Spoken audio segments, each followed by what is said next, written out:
Okay, the other day we looked at displaying our data when we had continuous numerical data. So continuous numerical data can be displayed in a histogram, which is what we saw. So a histogram is something that has, so you'll have your continuous data. So say for example, we collected the heights of, everyone here at school.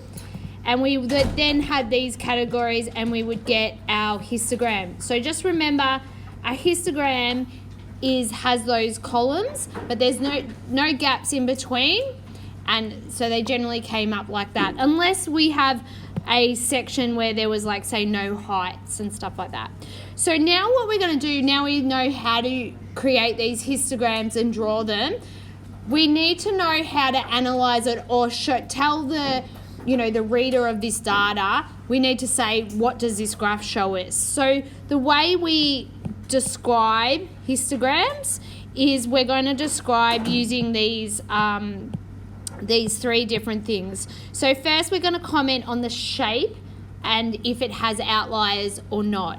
So shape is important. So if you have symmetric data means you'll have this perfect bell shape. Can you see if I cut a line in, it has a mirror image on either side? That's what symmetric is. So we could say this one is also symmetric because if I put a mirror down the middle, cut it down the middle, see how it's both on the same side. So that's symmetric. If I have skewed data, sorry, that got cut off on mine, but hopefully it's not cut off on yours.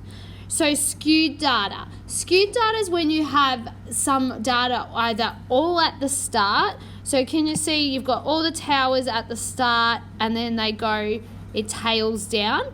When it's that way, it's positive skewed. If you have the not so much data at the beginning and then all of it at the end, so you see the big tower, so the tail is actually at the start of it. If you have it like that, that is called negative skewed.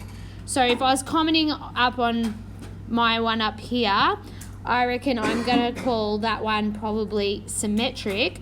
Because of this little gap out here, we often call them an outlier. So if there's one out by itself like that, we'd say an outlier. So if I was describing the one I drew, I'd say symmetric with outlier.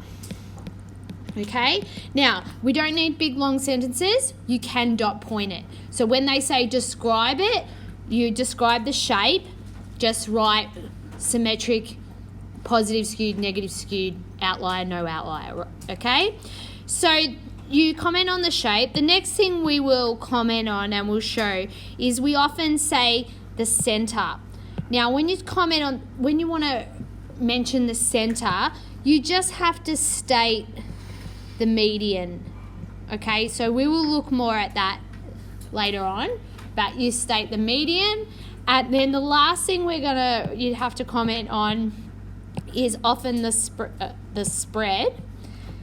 And the spread is where you just comment on either the range, which is maximum minus the minimum, or the IQR range.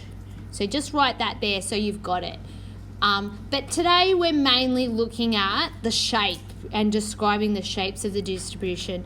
So if you go off and have a look at chapter, what we're on, 2E, you're going to be tested on describing the shape. And that's it for today.